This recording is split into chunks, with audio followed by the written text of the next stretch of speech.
Another tiring day. I'm John, a 38-year-old bachelor. I work at the apparel company run by my father. We mainly deal with women's clothing for the wealthy, and our dazzling designs have been popular, boasting stable sales for a long time. However, recently, the company's performance has been stagnating, and we have been experiencing continued losses. If this continues, we might go bankrupt. It's a critical situation. I've been working day and night to help the company turn around. Then, one day, tragedy struck. I was eating lunch at my desk, as usual. Suddenly, I heard my cell phone ring in my bag. I hurried to check it and saw an ad on the screen. Lately, he's been busy trying to find funds and hasn't been to the office much. I wondered what it was about. "Hello, Dad. Oh, is there any problem, President?" I couldn't believe what I heard next. "What? The company might go under. What do you mean by that? Hey, don't yell." Well, actually, turns out, my dad had co-signed a loan for a friend who had skipped town last night. It's a typical story, but my dad has always been too kind-hearted. I quickly accepted the reality. If we go bankrupt, I wonder how many employees will be left out in the cold. And it's not just the employees, their families too. I need to do something, fast. The question is how to avoid bankruptcy. What do we do about bankruptcy? We need to think of something.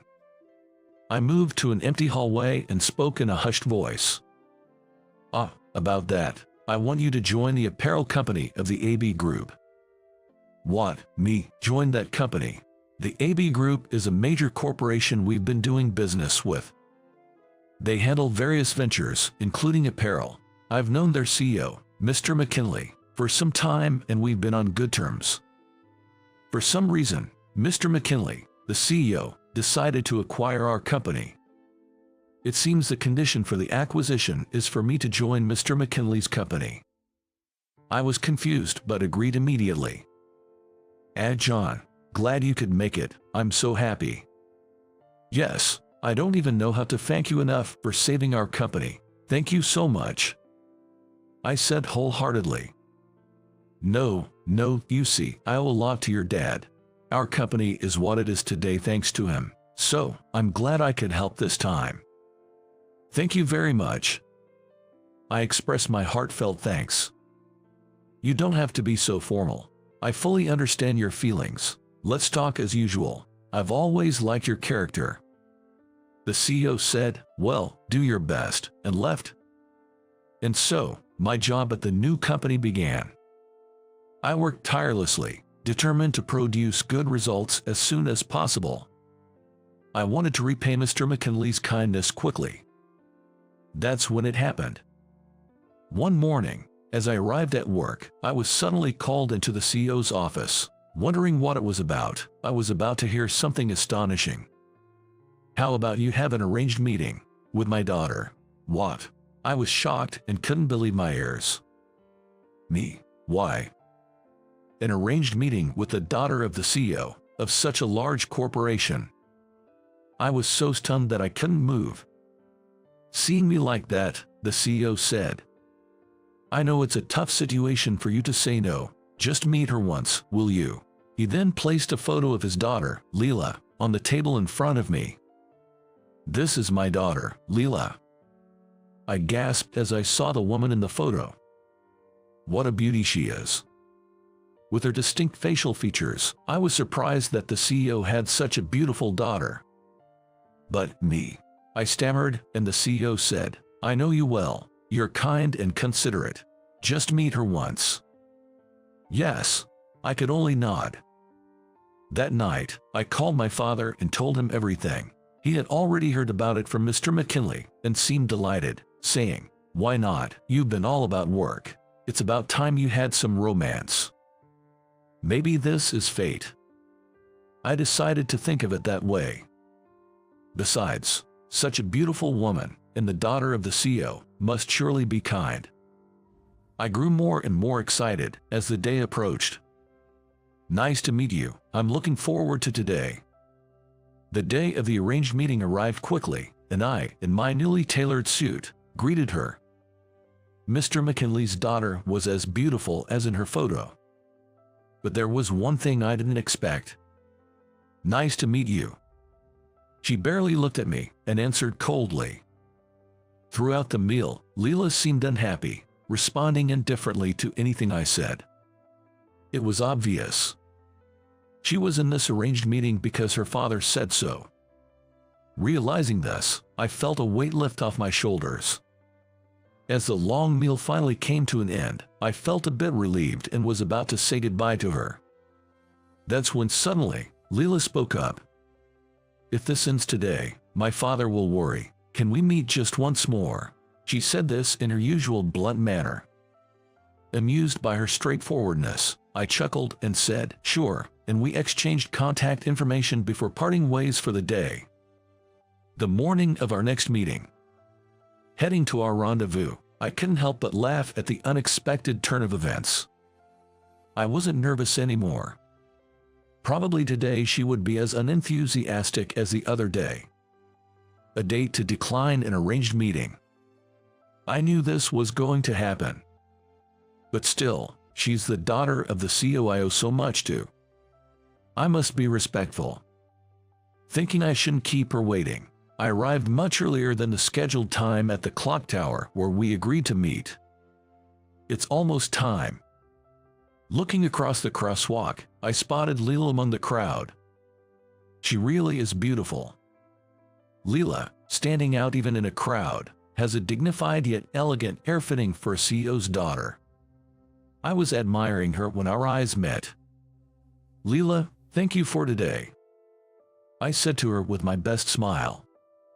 "That day, I only went because my father told me to. I'm sorry, but I'm not interested." Her tone was gentle, but her words were quite direct. "Well, it's just for today." We first went shopping for some clothes she wanted. As usual, Leela didn't smile or relax her expression, barely making eye contact with me. Since she's the daughter of a client, I tried hard to keep the conversation going without making things awkward, but she remained stern and unresponsive. At lunchtime, we went to a French restaurant she likes. Still, the conversation was minimal. Leela, perhaps due to her upbringing or maybe just not wanting to be with me, stayed silent. As soon as she sat down, she quietly began eating the courses that came out. Feeling awkward with the silence, I spoke up, ready for it to be a monologue. "Well, this lunch is delicious. Knowing such a great place, you really have good taste. Ever since our company nearly went bankrupt, I haven't eaten well." To my surprise, she glanced at me and asked, "Your company was in trouble?" I was startled by her sudden interest. Not sure why she responded to this topic, I continued talking. "Oh, it was tough. Constantly in the red. Those might be new terms for you, Leela. Bankruptcy, debt, losses." I laughed, but suddenly, she looked down and quietly said, "No, maybe I should tell you. My father will probably tell you eventually anyway." Leela then began to share her past. Although now a large corporation, the group struggled in the early days. Clients left, banks refused loans, and her father had to repeatedly borrow money. During this time, Leela's mother left them for another man. Since then, Leela has been supporting her father, striving together. Their efforts paid off, and the company grew, gaining wealth. Then, the behavior of those around them changed drastically. People who had never helped them before suddenly started flocking to them, driven by their desire for money. Having seen such greed, Leela became more guarded. "My father is too kind-hearted, and I worry he might be taken advantage of." Hearing her story, I could see why she became strong-willed. And somehow, I found myself interested in her. I respect you. Not many can achieve so much after such tough experiences. Actually, I also come from a single-parent family. We struggled to keep the business afloat. In the beginning, we were really poor. My mom couldn't handle it and left my dad with a little brother to care for. It was tough. so I joined my dad in trying to revive the company, but we could only manage an average life. Then, my father ended up burdened with someone else's debt. Just when the company stabilized, I looked at her with a wry smile. I'm so grateful to your father for his help. Leela listened intently to my story. Then, for the first time, she smiled, a smile I had never seen before. Seeing her smile, I thought she was cute. Thank you for today. And so, my first and last date with Leela ended. The next day, I was anxious about what Mr. McKinley would say, but he was on a business trip abroad, which gave me a bit of relief. A few days later, I had an unexpected reunion with her. Wow, Leela, who had been out on assignment at a group company, had returned to the office. I hadn't seen her at the company since she was away when I first arrived, so this was our first encounter in the office, but she seemed somewhat uncomfortable working with me. Good night. Have a good night, too. Leela, who worked late into the night until the last train, was tough but always worked the hardest herself. Maybe I should stay for overtime, too. It was just Leela and me left in the office. I bought her a can of coffee and brought it to her desk. Working late again, thank you. Thanks. Then, after taking a sip of coffee, Leela looked at me and said, I've realized something. It's true that many are after money. Money changes people, that's true too, but not everyone is like that, and you certainly are different. So, I'm sorry for my behavior the other day. I've been reflecting on it since then, spending the whole day with you in such an unpleasant mood. I felt a strange flutter in my heart as she spoke, looking down. I think you are a valuable asset. Let's do our best tomorrow too. From that day, Leela and I began going out for dinner after work, combining it with business meetings. One day, after finishing overtime as usual, we were having dinner and drinks at a small restaurant. Perhaps having had a bit too much to drink, Leela became unusually talkative and suddenly confessed. You know, I think you're the only one who's ever moved my heart. What? Why so sudden? I was flustered by her direct gaze but couldn't take my eyes off Leela as she said those words. After that, we officially started dating. Of course, with marriage in mind. Mr. McKinley was delighted. Later, I learned from Mr. McKinley that he thought since I had supported my family's business through tough times, Leela and I would understand each other, and I could soften her guarded heart. That's why he encouraged the arranged meeting. I was surprised Mr. McKinley knew about my past, but it turned out he and my father had been friends for a long time. My father had helped him when his company was struggling, and no one would lend him money. Now, my father and I had been helped, and I had formed a connection with his daughter. Thinking about it, it seemed inevitable that I would end up with her. Leela, who had initially been so reserved, now often wore a bright smile. I felt happy to be able to bring that smile to her face. The restaurant that the high school dropout reserved sure is terrible. Let's head back. At the welcome party for the new employees, I had reserved a fancy restaurant. As usual, the director Michael, who always looks down on me as just a high school dropout, said that to make fun of me. This is why incompetents are useless. Really, what a waste. He probably said that to ease the tension for the new employees and make everyone laugh. However, he was the only one laughing at that moment. Since I, the target of his words, was feeling down, it created an awkward situation where no one could really laugh. But, oblivious to the atmosphere, Michael continued to badmouth me in the restaurant. Little did he know, he would face despair in just a few seconds. My name is John. I work for a company related to food ingredients. I joined this company after dropping out of high school, so my highest level of education is junior high school. Most people around me are professionals with college or vocational college degrees. Being someone who didn't even finish high school, I always had a complex feelings about my educational background for various reasons. In a group of people with brilliant careers, I often worried whether I could shine as well. But still, I love my job. I'm determined to push past these feelings of inferiority. I carry this strong will and pride in my work. I started working right after dropping out of high school because I had no other choice. There were unavoidable reasons. Mom, when I was in 6th grade, the house was unusually quiet when I came home from school. Normally, my mom would be either doing household chores or watching TV in the living room. But that day, there was no sign of either. No laughter from variety shows or busy footsteps could be heard. Feeling something was off, I searched the house. Mom, I'm home. She was nowhere to be found in the living room or kitchen. Not in the bathroom, nor did it seem like she had gone out. The car was parked properly, and besides, I entered the house without taking out the key from my backpack. I thought she might have forgotten to lock the door, but seeing her usual shopping bag at home, it seemed unlikely she was out. Maybe she's doing the laundry. With that thought, I hurried upstairs. As I made my way up with heavy footsteps, I felt a warm breeze from outside. Good, she's up here. She must be on the balcony, taking in the laundry. That's why the window was open, letting in the outside air. Thinking so, I headed towards the balcony. Indeed, the window was open. I'm home, Mom. Feeling relieved, I greeted her louder than usual as I returned home. But there was no reply. The sense of relief quickly turned back into anxiety. I knew that if I looked over the balcony, I would see my mom taking in the laundry.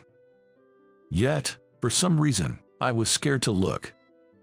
But I had to check. I wanted to share stories about my day at school. I wanted to give her the invitation to the parent-teacher conference. With that in mind, I steeled myself and leaned over the window frame. The first thing I saw was the laundry basket. And then, Mom, there she was, collapsed against the balcony wall. I reflexively threw down my backpack and rushed out in just my socks. She always scolds me, "Wear your sandals outside," but that was the last thing on my mind now. Mom, Mom, I called out to her several times, but still, there was no response. She seemed to have a wound on the back of her head, perhaps from falling. What should I do? What should I do? To make things worse, there was no one else at home. My dad was at work. My 2nd grade sister, Emily, had said she was going out with friends and their parents. And my kindergarten-aged brother, Sam, was at an overnight daycare. I was in such a panic that all I could do was shout, "What's going on, John?"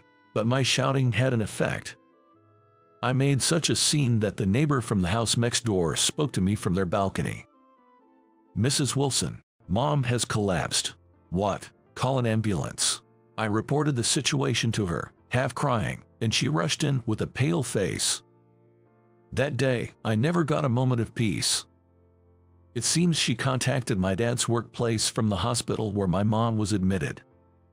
My dad left work early and rushed to the hospital, while Mrs. Wilson stayed with me. I stayed home to wait for Emily's return. I tried to do my homework, but I couldn't concentrate on anything. I attempted to distract myself with video games, but I couldn't focus at all. I had no appetite, and I couldn't sleep even after lying in bed. Emily, tired from playing, had already fallen asleep. I just watched her innocent sleeping face. As I spent my time like this, the doorbell rang. It was past 11 p.m. "Yes, it's me, John." Standing at the front door was Mrs. Wilson, the neighbor. She's usually all smiles, but not today. I couldn't see her face clearly in the dark, but she avoided eye contact the whole time. "How's Mom? Is she staying in the hospital?" "John, listen carefully." As she spoke, it started to drizzle outside. As Mrs. Wilson hesitated to speak, the rain began to fall harder. Soon, the droplets were pounding on the asphalt, but all I could hear was my own heartbeat. "Your mom. She passed away at the hospital." I couldn't comprehend what she was saying. "No, that's not right." I didn't want to understand. My mom, who was laughing and lively just yesterday. The same mom who was always nagging me about doing homework and taking a bath. She would no longer say anything to me. I couldn't accept this reality. A year has passed. Attending junior high school, I started doing the household chores in place of my mom. Taking care of Emily and Sam was quite a task. Dad helped when he could, but there's only so much he could do after working late. "Thank you, Mrs. Smith. Goodbye," the class representative said that, and the homeroom period ended. While my classmates headed to their various clubs, I quickly packed my bag to head home. Normally, club participation is mandatory, but I was given special permission not to attend. Looking back, I'm grateful to have attended a school that understood my family situation and related issues. Man, my bag is heavy on the way home. I shop for dinner almost every day on my way back from school. I try to keep my load light, but somehow, I ended up with more stuff today. And of all days, it's the day I need to buy vegetables. Maybe I should go home first. I can't miss the vegetable sale today. I can do this. I've managed this same pattern before. If I rush home, I should just make it in time. And that's pretty much how my junior high school life goes. Hurriedly returning home from school, cleaning, doing laundry, shopping, and preparing meals. I spend most of my time on these chores. Mrs. Wilson, who knows our situation, picks up Sam from kindergarten since I couldn't make it in time. He stays with her until either Emily or I return from school. He must be a handful, but I can only be thankful to Mrs. Wilson for doing this. Well, dinner prep is done. The younger two finish their dinner and bath first. Then, I do the laundry, which has become our usual routine. I used to clean at this time too. I'll clean when I get back from school. Emily offered to do it, so I let her. I was a bit worried at first, but it turned out to be an unnecessary concern. Maybe she paid close attention to how Mom and I did it. Emily does such a good job, there's nothing to complain about. Now I need to eat and study until Dad gets home. As tests approach, the amount of homework increases. Sometimes it takes until midnight, but I don't want to use my family responsibilities as an excuse. I try to manage my time efficiently, regularly reviewing my studies. Well, thanks to this, I often can keep up with my friends' conversations. As tough as these days are, I've found a few small joys in my life. Wow, I can't believe how much it shrinks after cooking. It's about cooking.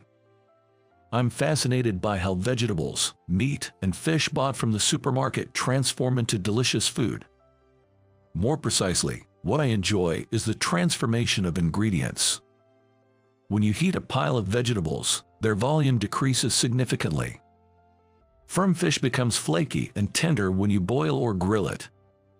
The flavors and final presentation change depending on the types and amounts of seasonings used. This magical transformation is fascinating to me. I'm not particularly skilled at cooking itself. I've always been clumsy with my hands, so I knew it wasn't my forte. Maybe I'll work in the food industry in the future. That's what I vaguely thought at that time. When I became a high school sophomore, life got a bit easier. Emily and Sam grew up and started helping out with household chores. I still didn't join any clubs, but the rush of junior high school days has lessened. However, another nightmare struck our family. A call came from the hospital to our home. Dad. When summoned to the hospital, I saw Dad lying in bed. Apparently, he had collapsed suddenly at work.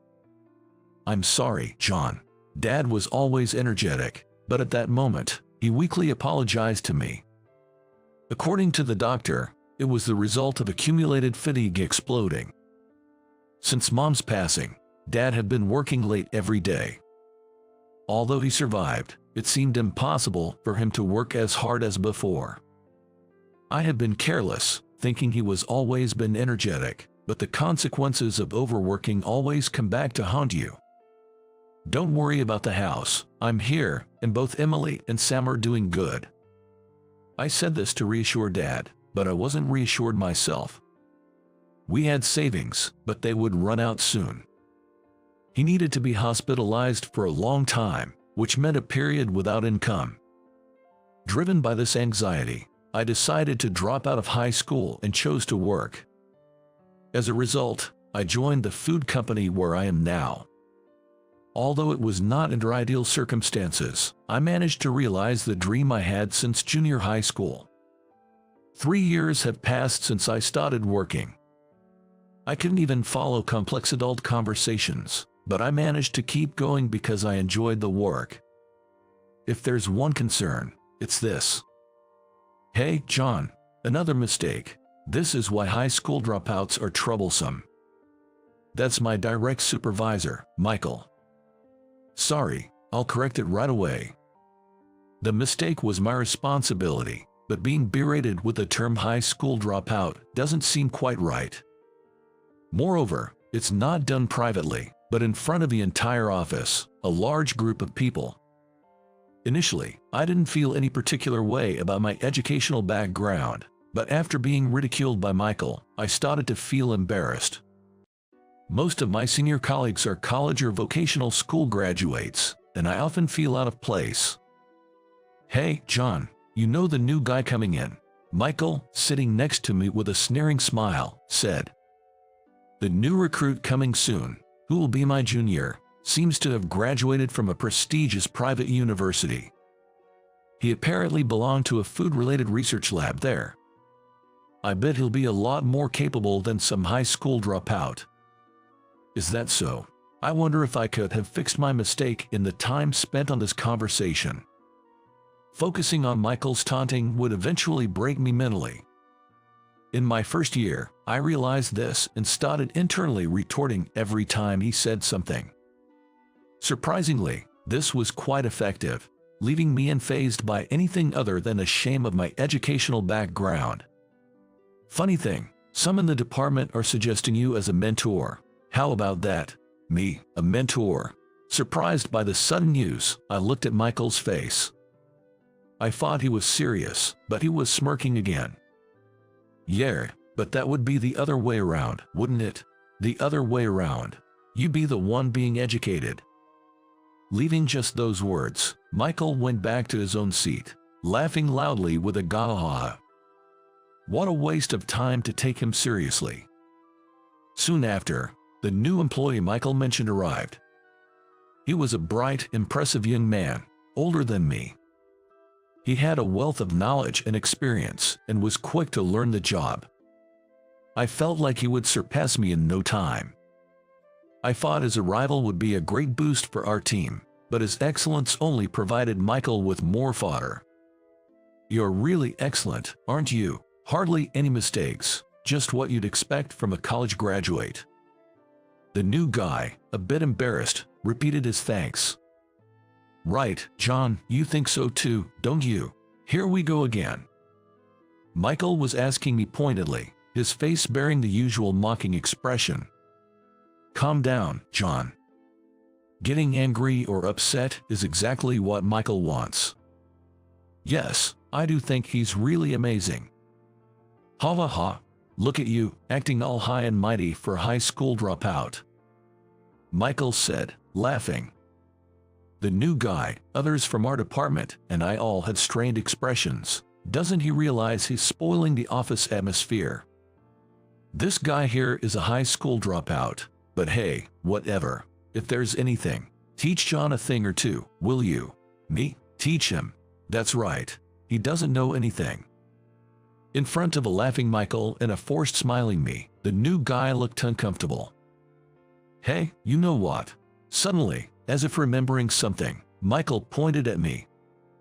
Such rudeness, not just as a boss and subordinate, but even as human beings. But pointing that out to him would be endless. We're having a welcome party for this guy, and you're going to reserve the place.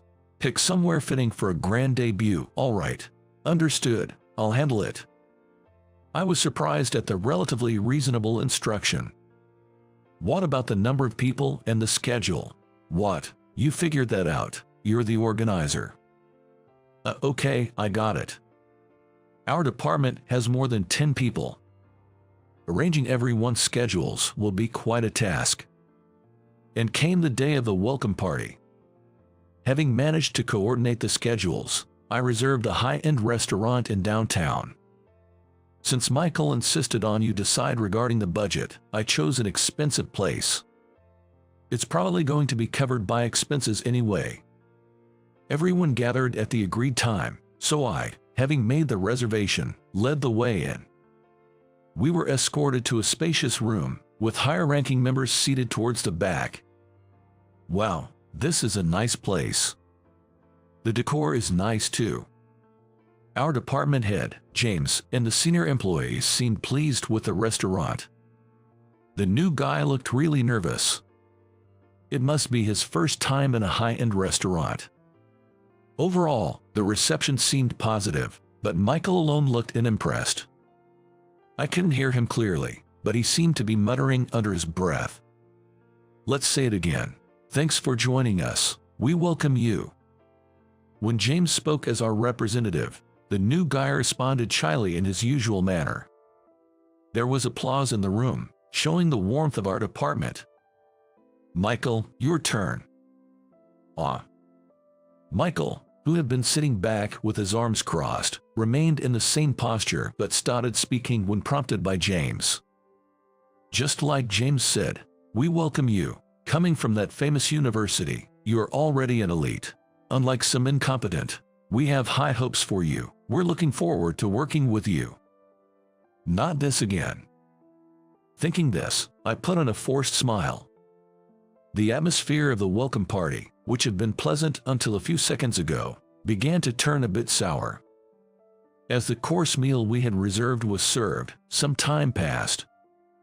However, Michael kept bringing up my education, tying every topic back to me.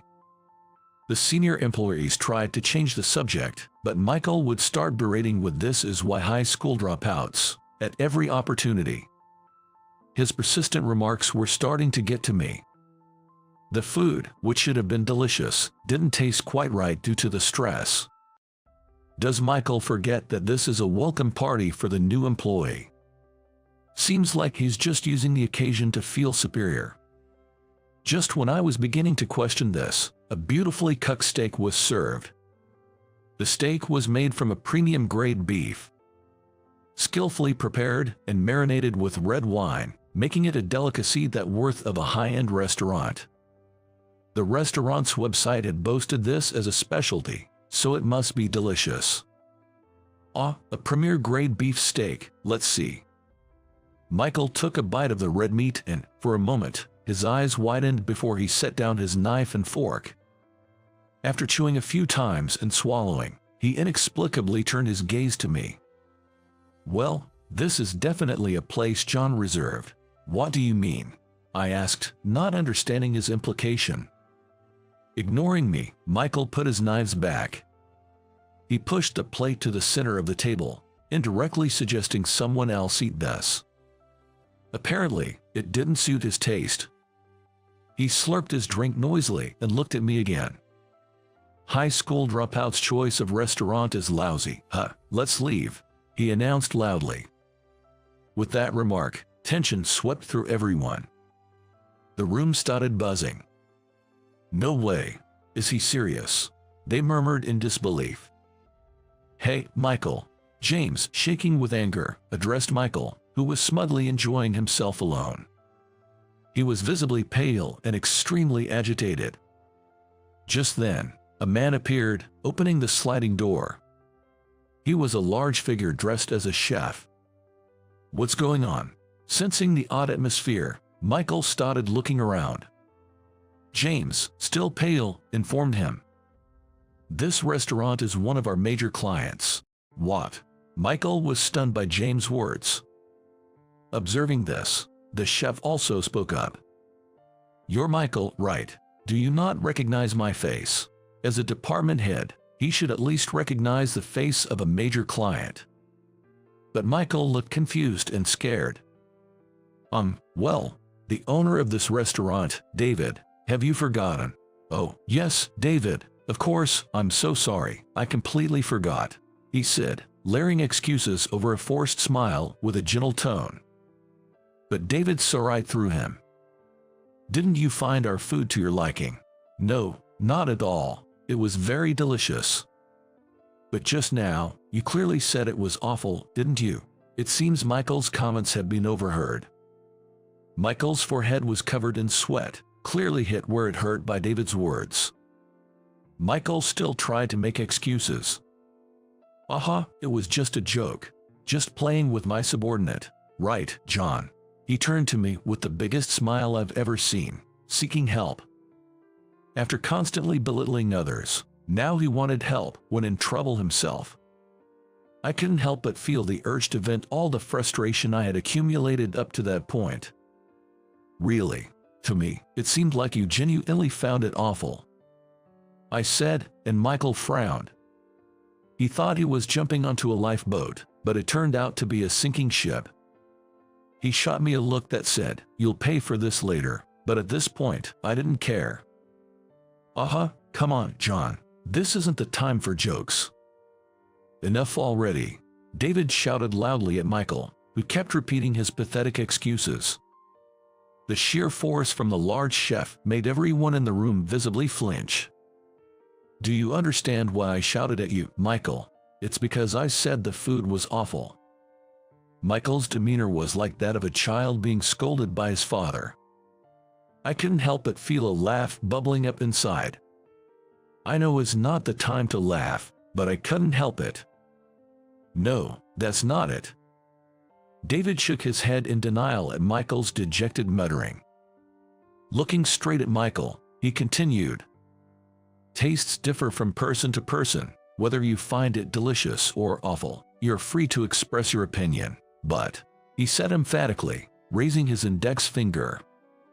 Firstly, you're a department head, aren't you? Not remembering the face of a major client is simply too careless.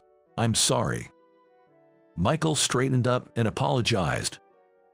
David then raised his middle finger. Secondly, mocking John for his struggles. You keep taunting him about being a high school dropout, but is educational background that important? Can't you see he's working very hard under someone like you? I was so moved I nearly cried. Meanwhile, Michael's face clearly showed confusion, as if a big was floating above his head. He was puzzled as to why a client's owner would address me as John. It's utterly heartless to mock someone based on their education without knowing their circumstances. Even after being told this, Michael still seemed unable to grasp the words of David.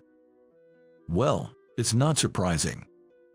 I never talked about my family situation at work.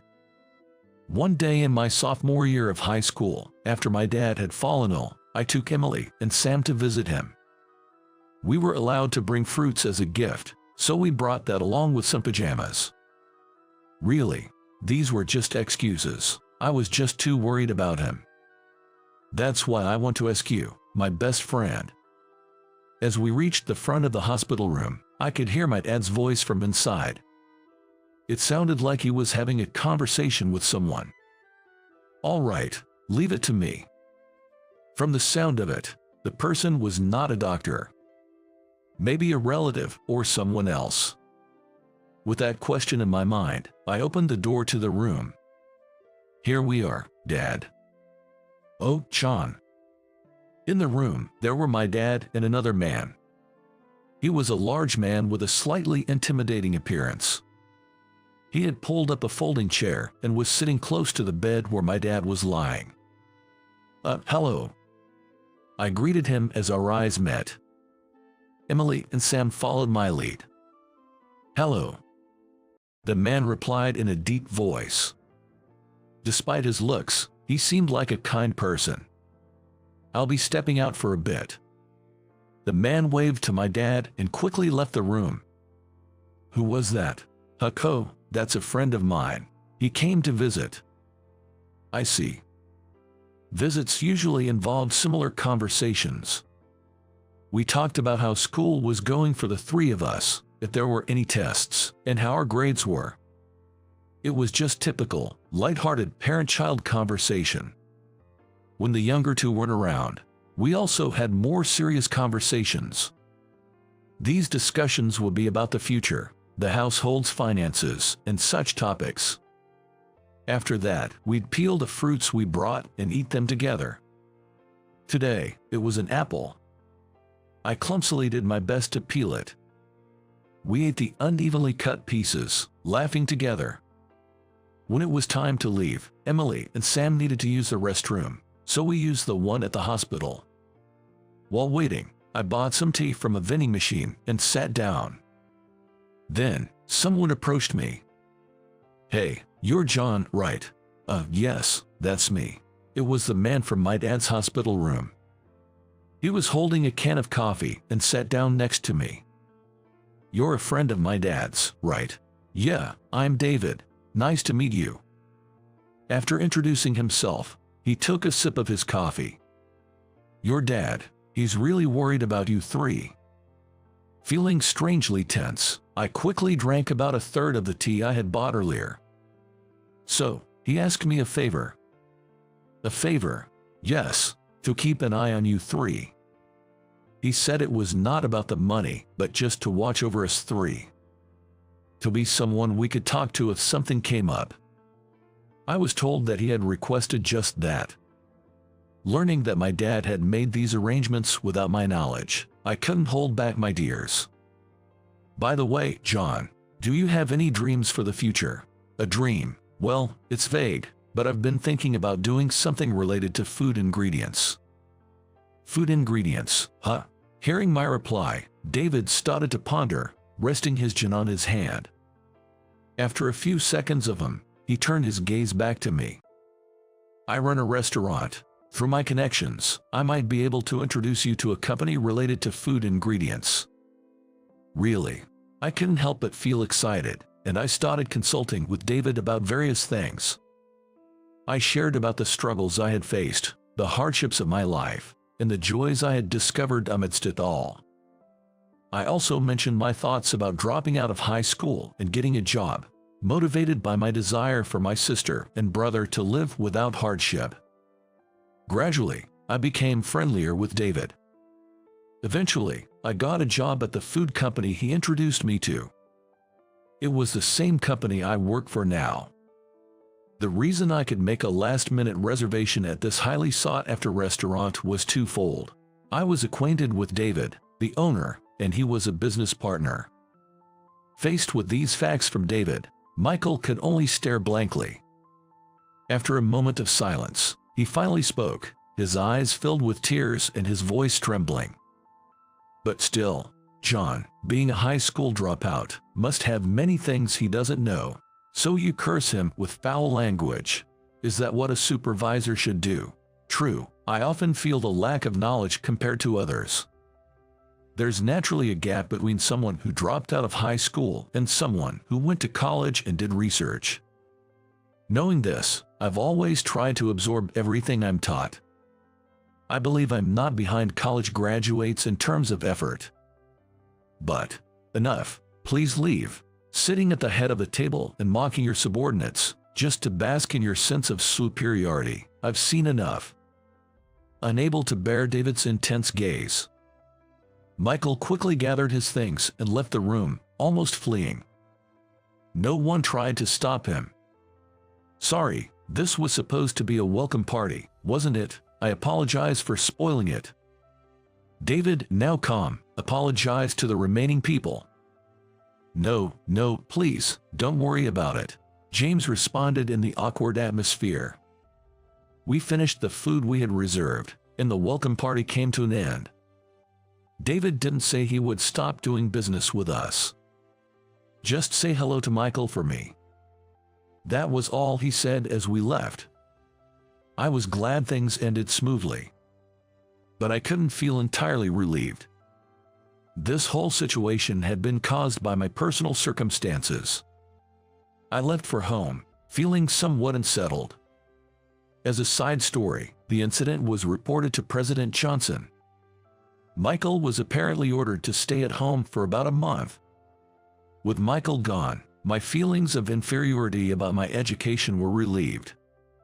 I wish things had turned out well, but unfortunately, that wasn't the case. Weeks have passed, and the incident at the restaurant still lingers in my mind. I was protected by David, but I didn't actually do anything myself. This isn't good. I was overwhelmed by an indescribable sense of unease. While harboring these anxieties, a few weeks later, I received a phone call before the start of the workday. In the office, it was just me, the new guy Ryan, and Michael, who had returned. "Ryan, try answering it." "Okay." Michael, a bit subdued since that day, prompted Ryan to answer the phone. Though quieter, it's not like Michael had a change of heart about me. He's not harsh, but he seems a bit cold. "Yes, good morning." "Yes, yes. Oh, are you okay?" I could only hear Ryan's side of the conversation, but it sounded ominous. "Understood. I'll let Michael know. Please take it easy." After hanging up, Ryan approached Michael with a solemn expression.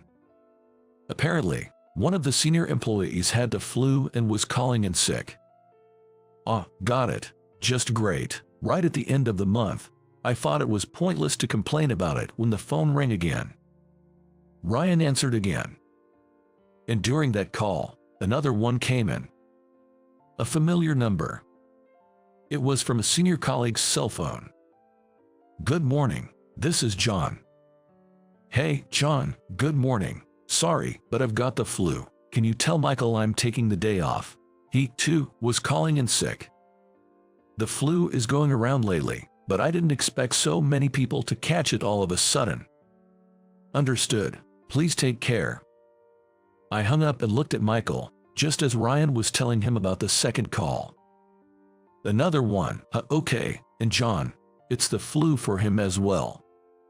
The news has been saying it's especially spreading in schools. People with kids are particularly susceptible. In the time before the workday started, more calls came in. James and other seniors, all down with the flu. Only Michael, a few seniors, myself, and Ryan were left unaffected. What are we going to do? This was a bad situation. As Michael grumbled, it was indeed the busiest week of the month. We had more work than usual. This was going to be a tough day. End of month meant deadlines for submitting reports. There were materials to be sent out to clients requested by the sales department, so those needed to be prioritized. Although most of the materials were nearly complete, covering for everyone who was absent meant a huge workload. "John, go to the records room with Ryan and get these documents, and fast." Right away, I looked at the messy handwritten note with about 10 document names on it. They were all relatively recent, so it shouldn't be too hard to find them. "I'll hand you the documents I find. Can you put them in this basket?" "Understood." Ideally, I should teach Ryan where and how the documents are sorted and stored. But today we were in a race against time, so I decided to teach him later. I quickly returned to the office with the documents for Michael. "You're slow. This is why we can't rely on high school dropouts." "Sorry." I was berated as usual, but Michael's expression was serious. Not his usual mocking self. I could tell he didn't have the luxury to tease. We were all pressed for time. It was past midday. It wasn't just about creating documents for clients. They needed to be approved by a supervisor, in this case, Michael, before being handed over to the sales team. That's the protocol in our office. "Michael, I've sent 4 documents for your review." He didn't respond. But our eyes met, so I assumed it was okay. "John." "Joe, what's up?" While I was working on the 5th document, Ryan approached me. He turned his laptop screen towards me. "What should I do in this case?" For this, you do it like this." I wished I could teach him more thoroughly from the ground up.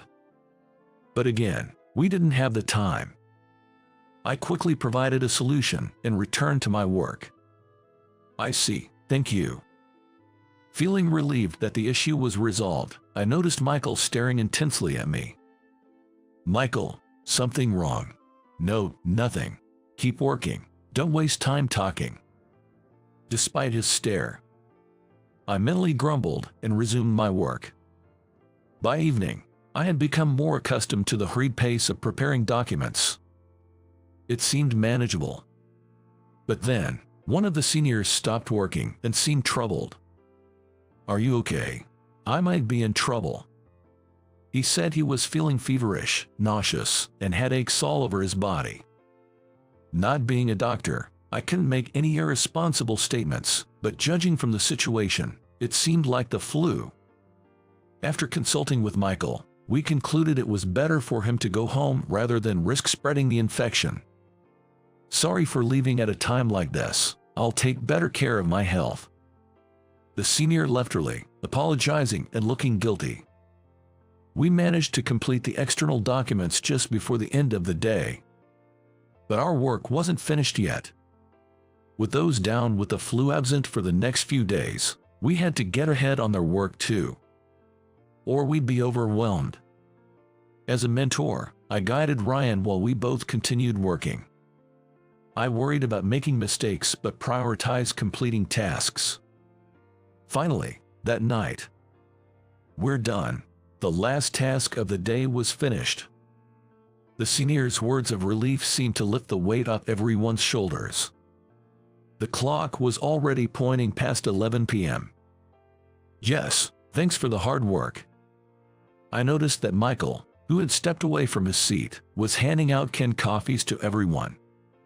He gave them to the seniors and Ryan, and finally approached me. John, can I talk to you for a sec? Huh? His demeanor felt different from usual. His voice and face were serious. He gestured with his thumb towards the office entrance.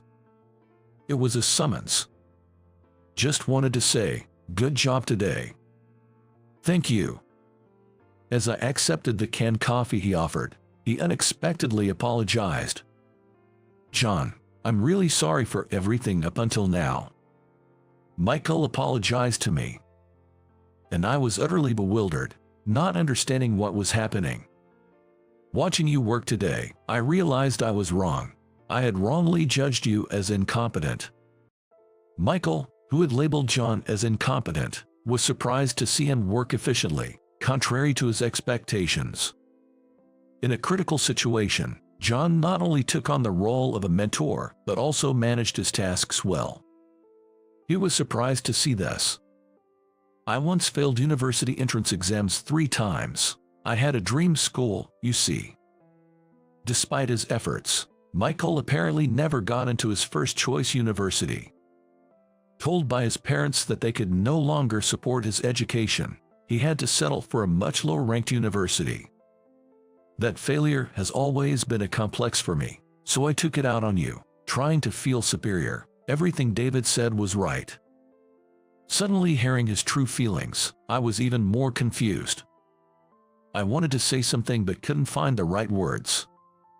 But after seeing you today, I realized that a person's worth can't be determined by their education. You really did great. Thanks for your help. His words cleared the unease I had been carrying since the welcome party. I, a high school dropout, had managed to prove myself useful. That was so gratifying, it brought me to tears. We didn't resort to something as formal as a handshake at that point. Instead, we toasted with canned coffee in the hallway, tears streaming down my face. After that incident, Michael stopped his high school dropout bullying. Hard work gets recognized properly. A simple truth I had finally achieved. Seniors who saw me working hard late into the night, and those who heard about it, praised me. The atmosphere in the office improved, allowing me to work more freely and comfortably. I finally began to truly enjoy my job, which I started because of my love for food ingredients. One day, I took Emily and Sam to the cemetery where our mom rests. We cleaned her gravestone, set some flowers and incense, and paid our respects. After a few seconds, I opened my eyes. "Mom, I've got some good news." I briefly shared recent updates and then stepped back. I brought Emily and Sam forward so they were clearly visible to our mom. "Look, they've grown so much. It hadn't even been a year since our last visit, but kids grow up so fast. Our family's finances aren't tight anymore. I started working, and Dad is slowly getting back on his feet. So, I want the two of them to chase their dreams, not worry about the household. If they want to get a job, that's fine. If they want to go to college, that's fine too. Above all, I want them to confidently pursue what they feel passionate about." As I said this to them, a refreshing breeze blew. The flowers that we brought swayed in the wind. To me, it felt like Mom was nodding in agreement. Working at a finance company, one day I was called by my boss, Tom. A secondment. That's right. Well, go do your best." No, but the secondment is in elder care. The company I work for operates a subsidiary that manages nursing homes. I, with no experience in caregiving, can't possibly work there. "Well, that's how it is," Tom said, patting my shoulder sympathetically. A secondment, also known as a way to get rid of someone. In other words, I was effectively being fired. My name is Kevin. A pitiable 43-year-old suddenly let go from his job. I understand that elder care is an indispensable job in society. But having worked in finance for over 20 years, I still want to stay in this field. So, I reluctantly submitted my resignation. I knew that the company had been moving towards layoffs due to the recession, but I never thought I'd be targeted. I told my wife about it when I got home. Fired? Well, it can't be helped. Fortunately, my wife took the news quite calmly. "But you need to find a new job as soon as possible." I know. We both looked at our daughter, Emily, watching TV in the living room. She just started elementary school this year. For my beloved family, I began job hunting the next day. At 43, I struggled to find a job. "Dad, you've been home every day recently. That's nice." My daughter said this while we were playing, and it caught me off guard. "Well, yeah, even so, Dad's going through a tough time," I replied with a forced laugh. "I need to be employed soon." Just then, my phone rang. Hello, it was a company where I had recently got interviewed. The only one where I had reached the final round. The decision on whether I got the job or not was about to be announced. A moment of intense tension. Then, from the other end of the line, the word hired came through. Finally, I was no longer unemployment. When I told my wife, she said, "Congratulations. Oh, what a relief. Looks like I start next week." "Oh, is that so? Let's celebrate on your first day of work then." At that moment, Emily, holding her toy, raised her arms in joy and said, "A celebration, yay," making us both laugh. And then, on my first day, a mix of slight nervousness and anticipation filled my chest. By the way, my new job is also in finance. I worked at a fairly large corporation before. Despite my age, my experience there led to my hiring. As I entered the company, the receptionist greeted me. "Let me show you around," she said, leading me to my new boss, named Jake. As I wondered what kind of person he would be. "Are you the new guy?" Yes. Nice to meet you, I'm Kevin." I was surprised that Jake was quite young. 30, no, maybe in his 20s. He must be exceptionally talented. Then, Jake looked at me and sighed in disappointment, saying, "Kevin, how old are you?" Well, as I wrote in my resume, 43 years old. 43, hey, I wasn't informed about this. Jake said this and looked at the receptionist, but she too seemed unsure how to react. I completely trusted HR with this. They said something about an exciting new hire coming, but why hire an old guy like him? They really should have consulted me first, he muttered, making my blood boil. I may not be young, but I will use my experience to do what I can. Then, Jake laughed abruptly. I heard your previous company went through a major restructuring. It was just a layoff to get rid of unwanted employees, right? At Jake's words, I choked and said, unable to find words. So, you got lucky and got fired. Then you desperately came to interview with us, an employee from a declining company. You're only good for menial tasks. He smirked mockingly and said, we don't need losers here. What? What's that? You gonna talk back to your boss? If you get kicked out of here too, you'll have nowhere left, right? What Jake said was true. To protect my family, I have no choice but to work under Jake. But the words that came out of my mouth were, I'd rather not, thank you. Jake's smile disappeared. Working under someone who complains about age isn't going to benefit me. Plus, you disparaged the company I work for as a declining company. A company that can't respect its competitors will eventually fail because of young, ignorant, and arrogant people like you. Jake was enraged and said, what did you say? But I had already made up my mind. When I glared back, he seemed a bit intimidated and faltered. I'm sorry we couldn't come to an agreement. I'll be leaving now. I said this and left the room. I ended up quitting on my first day. As I approached home, I regained my composure. What have I done? What should I do now? Even though I was distraught, I couldn't go back to that company. I'm home.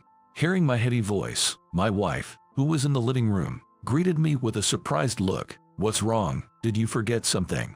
As my wife served a cup of coffee, I told her I got heated and left the company because of some cocky young boss. She got angry on my behalf, saying, what? That's infuriating.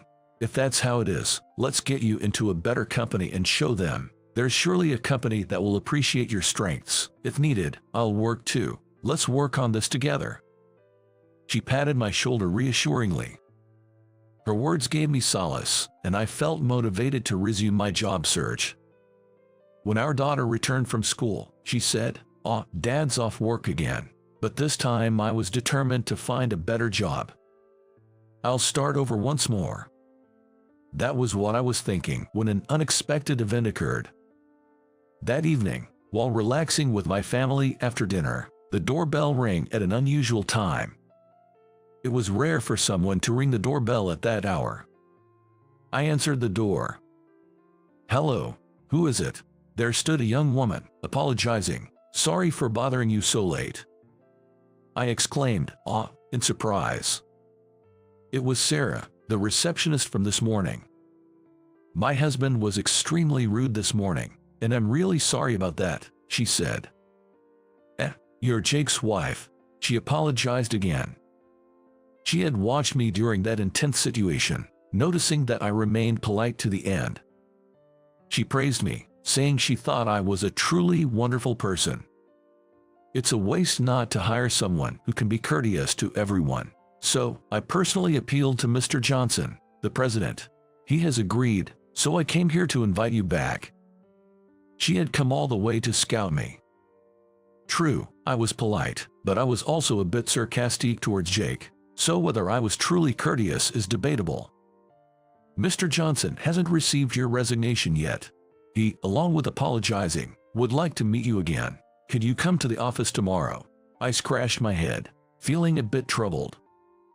I was angry at Jake's attitude, but it's hard to outright refuse when asked so humbly. When I said, I'll visit the office tomorrow, she looked relieved. The next day, Sarah, who had visited me yesterday, was waiting for me at the office. I've been waiting for you, she said, leading me straight to the president's office. We then took the elevator to the top floor, where the president's office was located. Excuse me, I've brought Kevin, she said, knocking on the door. A voice said, come in. Inside, there was a robust-looking man and Jake, who had been unpleasant to me. Upon seeing me, Jake said, "I'm terribly sorry for my rudeness yesterday," although he still seemed a bit arrogant. I felt a bit disgusted seeing Jake, but was somewhat taken aback by his apology. Then, Mr. Johnson also apologized. "I'm really sorry for what my son did," he said, to which I responded with surprise. Your son?" I looked back and forth between Mr. Johnson and Jake. They did resemble each other. Come to think of it, Emily had mentioned that she personally persuaded Mr. Johnson to keep me at the company. Being his daughter-in-law might have made it easier for her to convince him. Then Jake was asked to leave, and I remained with Mr. Johnson and Emily. That son of mine has always been too presumptuous, but he's still my beloved child. I wanted him to do well in this company," Mr. Johnson said, sighing with concern.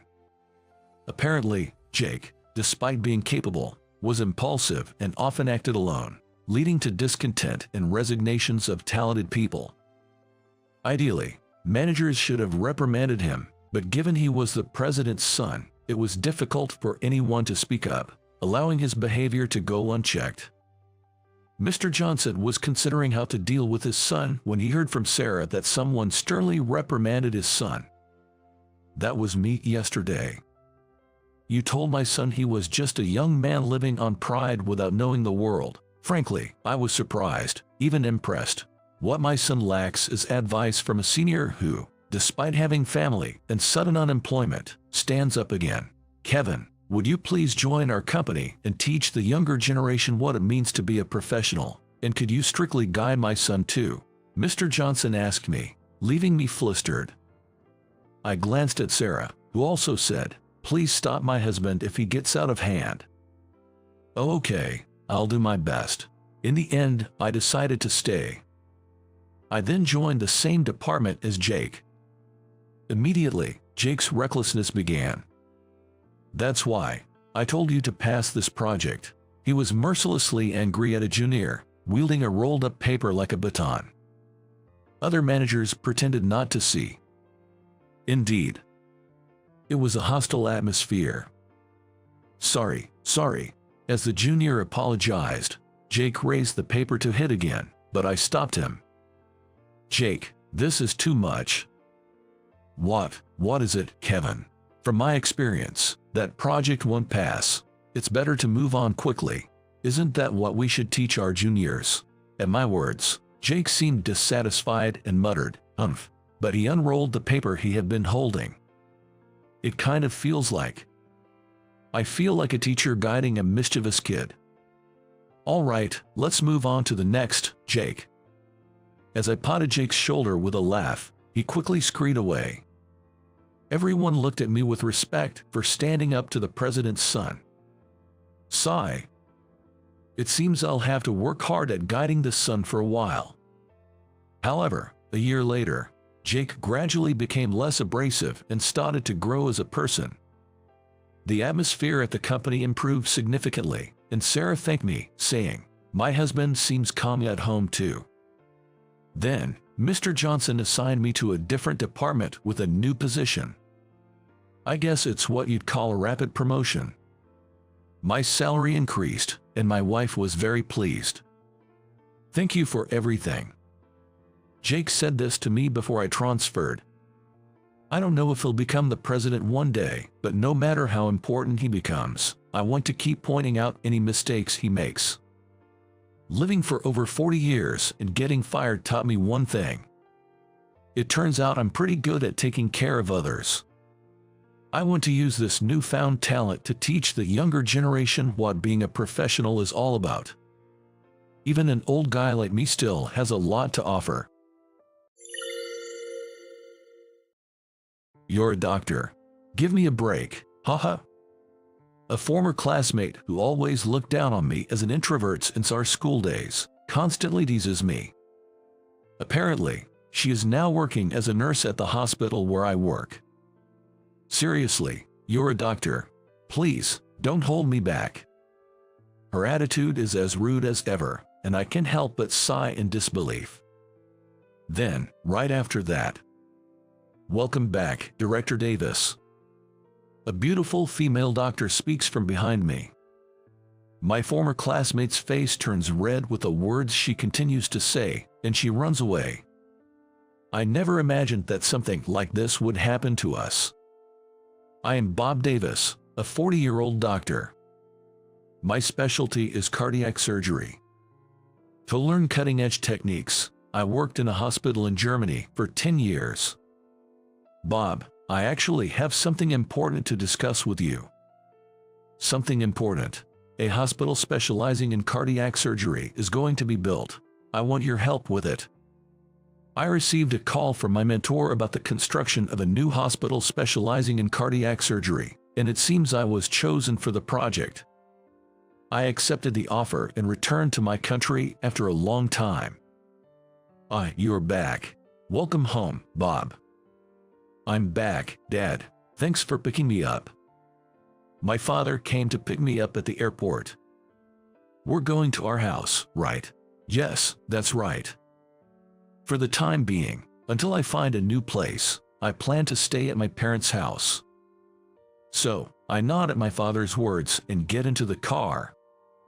Your mother has been eagerly waiting for your return. Is that so? Every day she counts down the days until you return, wondering what to cook for you. I'm tired of hearing it. Haha, that's just like Mom. Hearing from my father that my mother was eagerly waiting for my return, I couldn't help but laugh, easily picturing her. Looking out the car window, the passing scenery made me feel somewhat nostalgic. Welcome back, Bob. I've been waiting for you. Thanks, Mom. I'm back. Must have been a tough journey. You've aged. Arriving home, I'm greeted by my mother.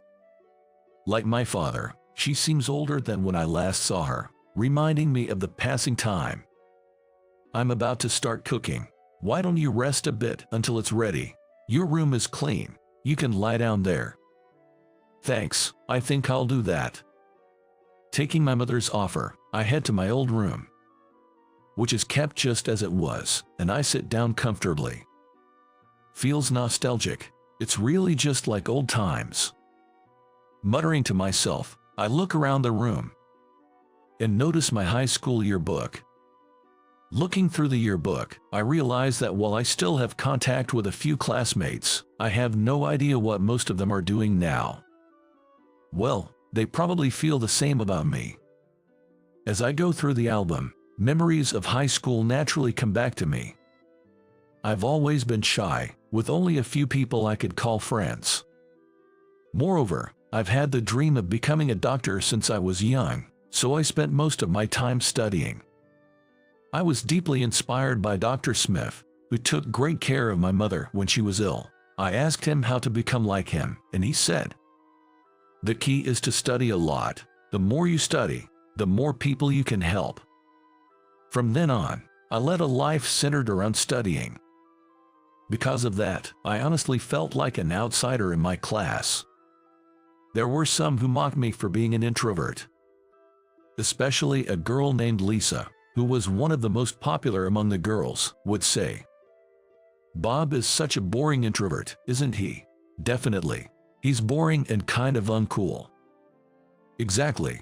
He does nothing but study. A guy whose hobby is studying is really dull. I don't care what you think of me. What? The introvert is getting cheeky. She often came up to me with such remarks. It was the same in both middle school and high school, but her lines never varied, always calling me an introvert like it was her catchphrase. Introvert types are really creepy. They're so gloomy. If you think that, then stop bothering me. Shut up, really. The atmosphere gets worse when there's an introvert around. She persistently said unpleasant things like that. To make matters worse, Lisa had a wide social circle, even seeming to have connections with boys from other schools. Hey, the introvert's getting too cheeky. Always studying, trying to show off how smart you are. Study geeks definitely don't get any dates. Well, those who seem to be the more outgoing type, not part of the party crowd but still active, sided with Lisa and began to harass me. It was annoying to be bothered by these guys, but what mattered most to me was studying. I ignored them completely, not giving them any attention. Eventually, they got bored and stopped bothering me. Even amidst this, there were decent friends in my class who weren't part of the popular crowd. "Bob, can you help me with this?" "Sure, no problem." "Hey, do you mind hanging out after school today?" "Well, I guess a break is needed once in a while." "Sure, I'll join you." "Thanks, Bob." I, just like my peers, diligently pursued my studies, occasionally indulging in play and detours, enjoyed high school life reasonably. At times, acting like typical high schoolers, we'd do silly things or ride our bikes all the way to the beach. It wasn't all bad. I reflect on those days. When I hear my mom calling out that dinner is ready, I decide to put away the photo album and head to where my mom is. By the way, I'm still in touch with my friends from that time, and when they heard I was back in town, they suggested we grab a drink when time allows. Looking forward to that, I decide to turn in early to prepare for tomorrow. The next day, I head to the hospital where my mentor, now the director, works. The hospital where I'm scheduled to work is still in the pre-opening stage, getting things ready. The large hospital, where my mentor is the director, is the origin of my own hospital, from which only the cardiac surgery department branched out to form the new hospital. There were high expectations from everyone for more specialized and advanced treatments. I've got to live up to those expectations. Could it be, Bob? Lost in thought, I am addressed while on my way to the director's office. There stood a woman in a nurse's uniform. Could it be Lisa? The woman was Lisa, aged just like me. Her makeup was heavier than before. Her once blondish hair now dyed black and tied up. Her flashy nails now trimmed short, looking every bit the ordinary nurse. I could tell from her appearance that she was a competent nurse. Long time no see. Long time no see. Ahaha, Bob, you really haven't changed a bit. Still an introvert, huh? Lisa laughs heartily. Her appearance might have changed, but she's the same on the inside. You're a doctor. Give me a break. Sure, you were always studying. Right, sorry, but I'm in a hurry to the director's office. Frustrated by her usual rude attitude, I respond with a sigh. Lisa laughs even harder at my words. Seriously, you're a doctor. Give me a break. Don't hold us back. Lisa then adopts a condescending tone. You always studied hard, but being smart isn't enough to be a doctor, right? Can you even communicate with patients? Listen, just as I'm about to retort to Lisa's mocking. Aha, found you. A woman's high voice comes from behind me. As I turn to look, she steps between me and Lisa. Welcome back, Director Davis. She said that and smiled at me. She was Sophia, a lively and beautiful woman with short hair, dressed in a lab coat. To me, she is a junior doctor and can be called the ace of cardiac surgery. She looks up to me with admiration. I was so surprised to hear Bob was coming back. I came looking for you at the hospital today because I heard you'd be here. I absolutely want to be your assistant and learn your advanced techniques. Ahaha, all right. I calmed down the excited Sophia with a laugh, forgetting the anger I had felt just moments ago. The director. Meanwhile, Lisa stood there, dumbfounded. Sophia, now composed, turned towards Lisa. A new cardiac hospital is being built, right? Bob has been called back from Germany to be the director. Germany, really? This introvert? Lisa looked at me incredulously as Sophia explained. Responding to her disbelief, I looked straight at Lisa. It's really inappropriate to judge people by being extroverted or introverted. And to maintain such a condescending attitude, do you treat your patients the same way? Well, that's... As I admonished her, Lisa blushed and looked down. She probably never expected to be talked back to by someone she considered inferior. Lisa, you should get going before the scary head nurse gets angry. Humph, I'm leaving then, Sophia said, laughing, and Lisa glared at us before leaving hastily. Lisa seems to be having a tough time. Tough. Sophia told me about Lisa. Lisa transferred here from another hospital a few years ago. I don't know much about her, but she's a single mother with a child. Apparently, Lisa was desperate to remarry, actively participating in matchmaking events and social mixers. However, she hasn't had much luck, perhaps due to high standards. After all, Lisa is 40, the same age as me. She's rumored among the younger nurses to be somewhat pitiful. Almost all the male staff in this hospital have been approached by Lisa. Be careful, Bob. She must be really desperate. I thought about this as I listened to her. Well, Bob will be fine, right? Hey, we're in a hospital here. Oh, sorry. I smiled at Sophia, who trusted me, and said that just in case. I agreed with her words. I could confidently say that nothing would happen between me and Lisa. But her situation did concern me a bit. As the director, I was leading a busy life. Bob, about this patient. Yes, that's right. Sophia from cardiac surgery, and even Lisa, who transferred to the same hospital, were there. Dr. Davis, may I have a moment? Sorry, I'm discussing a patient right now. Could you please wait a bit? Okay. Lisa, unlike before, didn't call me an introvert anymore and properly referred to me as Dr. Davis. That was good, but... Dr. Davis, how about lunch together? Sorry, I have a meeting planned with the other director. I see. While walking in the hospital, being approached from around corners. Bob, about that matter. Yes, about that.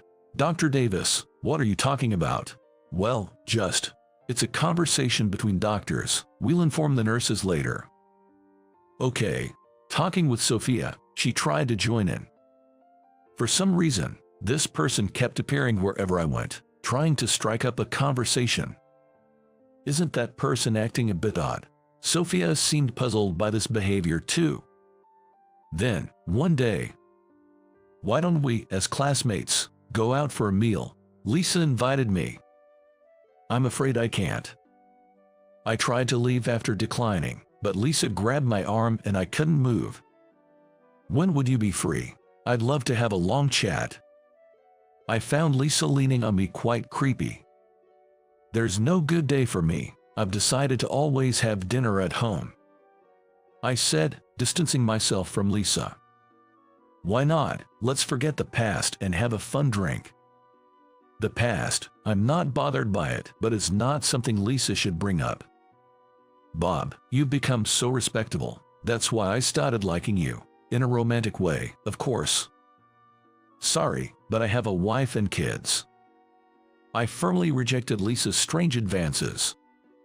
Huh? Lisa was stunned by my words. I left her there and quickly went home. I'm home. Oh, how was your day, dear? Not bad, Ellie. Kevin, I'm back. I have a family of 3 with my wife Ellie and my son. Seeing my wife and son, who she was holding, naturally made me smile. Dinner will be ready soon. Thanks. Kevin was such a good boy today. That's great, well done. I took my son from my wife and followed her into the house. I deeply love my wife, and my son is the apple of my eye.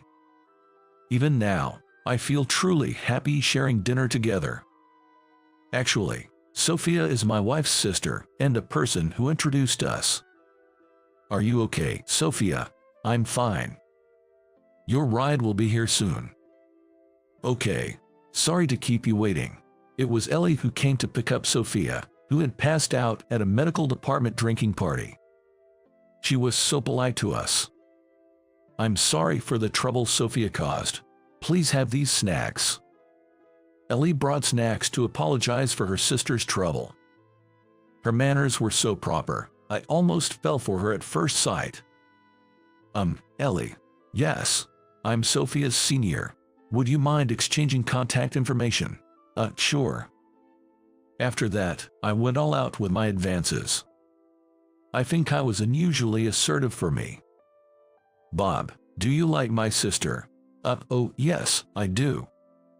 Then, I'll help you. I'd be happy to see you and my sister, whom I admire and love, happy together. With Sophia's support, I was able to marry Ellie. So, Sophia is not only my sister-in-law but also, in a way, my benefactor. Back then, Sophia trusted me completely, knowing how head over heels I was for Ellie. Actually, I've been asked to come back to America. Really? And since you're pregnant, how about going back earlier for a hometown childbirth? That would be great. I appreciate it. My wife had come to Germany with me, but when she got pregnant, we were offered to return to America. Seeing it as a good opportunity, I decided to go back and sent my wife ahead to prepare for childbirth in America. She went to stay at her parents' house. After I returned to America, we settled into a new house, having just moved recently. We had stayed at my parents' house for a short while until we found our new place. I didn't want our precious family time to be disturbed, so I have been turning down various drinking and dining invitations. Even a meal with old friends was postponed. Speaking of which, I got teased a lot for being so la vie de vie when I mentioned this. Anyway, this time with my family was a treasured moment for me. Where's Lisa? She's off today. The next day, Lisa took a day off. I thought she might have felt awkward after what happened. Her child is not feeling well. Is that so? Turns out her child was sick. Lisa is a single mother. She's probably the only one who can take care of her child. Her daughter often gets sick and needs nursing leaves. I see. Thank you for letting me know. Maybe Lisa is struggling more than I knew. I asked Sophia about Lisa too. After you left yesterday, Lisa's mother called about her daughter's condition. Does she take time off often? Yes. I heard she has a 5-year-old child. Is it common for the child to get sick so often? I'm not sure, but it's possible the child has some illness. Hearing this, we became concerned about Lisa and her child. Oh, a message from Jacob. Jacob is my mentor and the head of the hospital that called me back. He was the surgeon for my mother and advised me on becoming a doctor. I still respect him a lot. Jacob, what's up?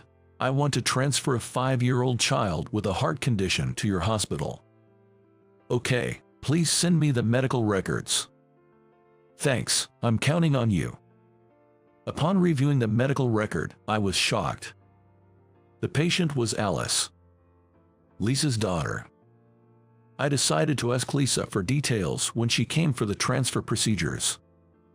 Alice, my daughter, has a congenital heart condition. She's already had surgery when she was younger. She's had surgery before. Yes, but it wasn't fully treated, and she's been in and out of the hospital. This is her 3rd transfer. It sounds serious. She can barely manage daily activities. I want to send her to daycare, but it's difficult, so my mother usually takes care of her.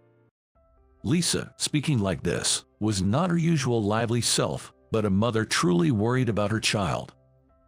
I really want to be with her, but I have to work to earn money. Lisa said, tears streaming down her face. What about her father? After learning about Alice's illness, he left a divorce note and disappeared. I haven't been able to contact him since then. I really don't know where he went. Lisa, sorry for asking, but are you okay? Thanks. I wanted to remarry for money. I thought a doctor would have money I needed for Alice's surgeries. I patted Lisa's back as she lamented. There's a high medical expense system in America, and children's medical fees are subsidized by the government. It shouldn't be an unpayable amount. I know that, but I was told her condition couldn't be treated in America. It would cost a fortune to go abroad for surgery. Lisa raised her voice. I looked at her squarely. There's no need to go abroad. What? I said quietly, and Lisa looked stunned. I'll treat her. Leave it to me. Bob, Dr. Davis, please take good care of Alice. I performed Alice's surgery with Sophia as my assistant. We'll definitely cure her. Yes. The surgery took time but was a success. Mommy, I want to go to school. Yes, you will. Let's focus on getting better for now. Okay. Alice gradually regained her health. If things continue like this, she should be able to attend elementary school. Dr. Davis, thank you so much. Yeah, I'm glad we could treat her. Lisa expressed her gratitude. And about what happened in school? Yes. I know saying sorry isn't enough, but I'm really sorry. She then deeply apologized for her past harassment. I can forget the past, but it has nothing to do with my work. A doctor puts their all into treating any patient. Thank you so much. Lisa smiled through tears. After that, Lisa became more dedicated as a nurse. She gained more trust from patients due to her gentler demeanor. Having the opportunity to see her daughter getting better during breaks must have been a blessing for her. Bob, there's a suspicious person. What? Let go of me. One day, Sophia brought in a blonde man, claiming he was suspicious. Are you Lisa's acquaintance? Seeing him, Lisa was initially shocked, but her expression quickly turned to anger. Let me hit him once. Hey, calm down. Please stop, Lisa. So, Lisa tried to grab the man, and Sophia and I had to desperately stop her. Don't stop me. That idiot is my ex-husband. The one who left the divorce note and disappeared. He disappeared when things got tough, and now he shows up out of the blue. Wait a minute. Don't hit him. That's not the solution. Eventually, we calmed Lisa down and took her and her ex-husband to the director's office to talk. The blonde man was David, Lisa's ex-husband and Alice's father. Lisa, I'm truly sorry. David knelt down in front of Lisa. I heard you were working here and thought maybe I could see you.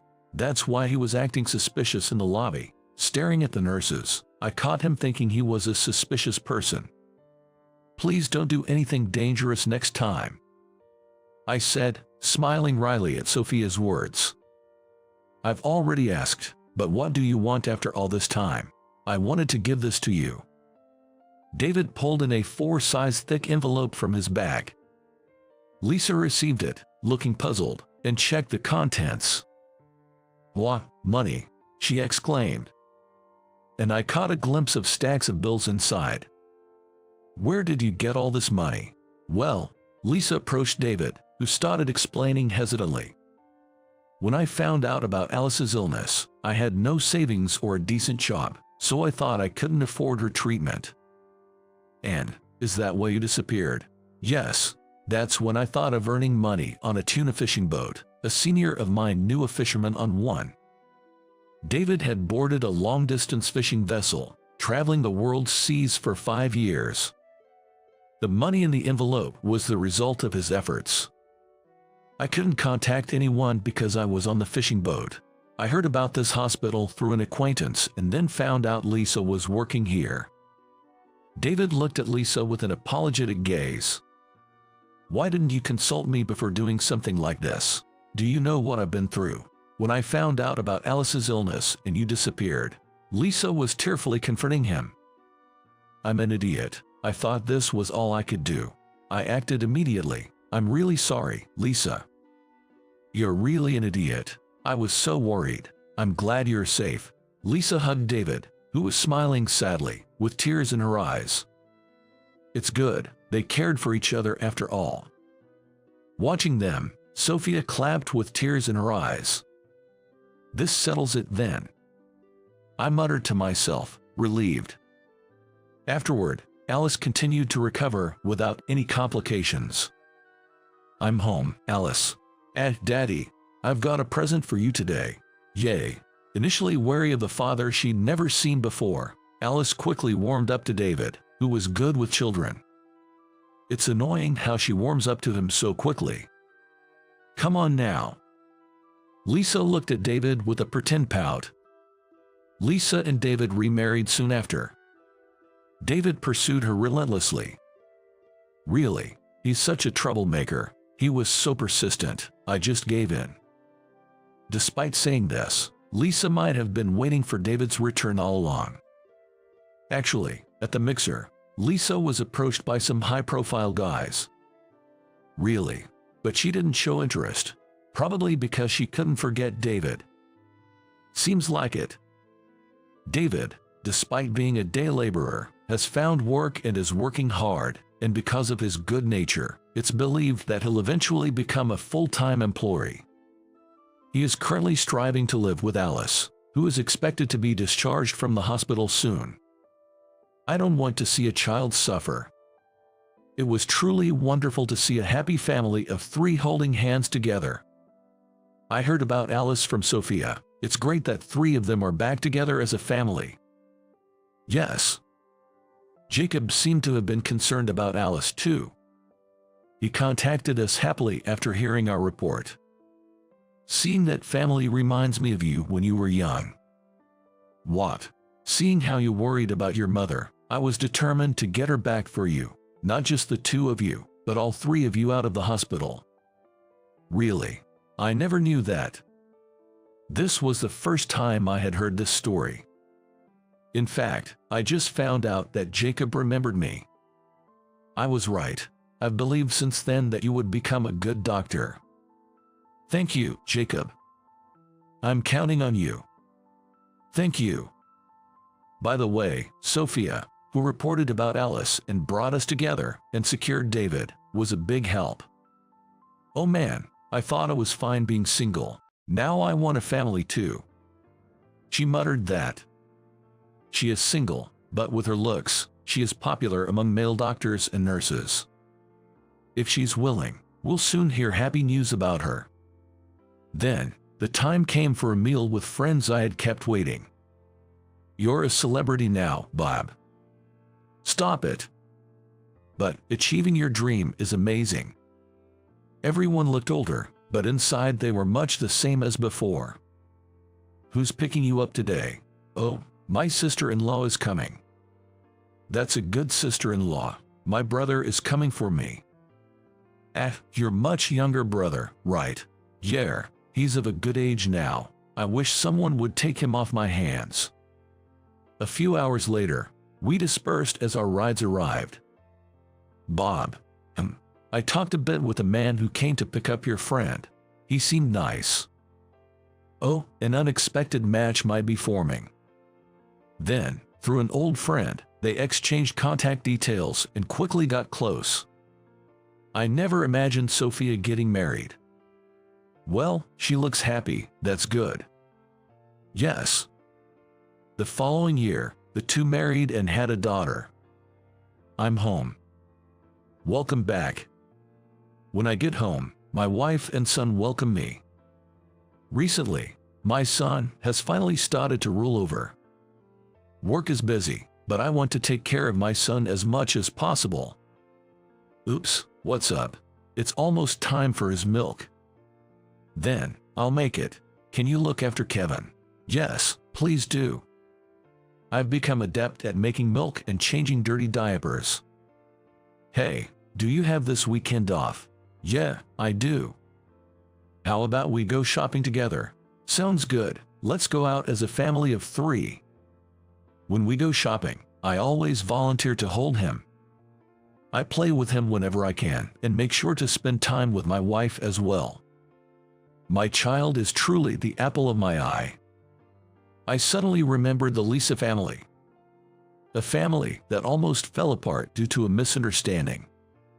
This time, because they both cared for each other, they were able to return to being a happy family of 3. Apparently, they were scolded quite a bit by both sets of parents. They were forgiven by promising to stay together and be happy until the end. Dr. Davis, Mommy is smiling, and I'm happy. That's great, Alice. Yeah, I love Mom and Dad. Seeing Alice say this, Lisa and David smiled happily. Watching that couple taught me the importance of properly expressing our feelings to each other. Thank you always. I looked at my wife and said that. Surprised by my son's words, She then smiled warmly. You too, always working hard. I hugged my wife, who replied to me, let's continue to be happy together as a family of 3. Sounds like a proposal. I thought about how important it is to continue caring for each other and expressing it in words.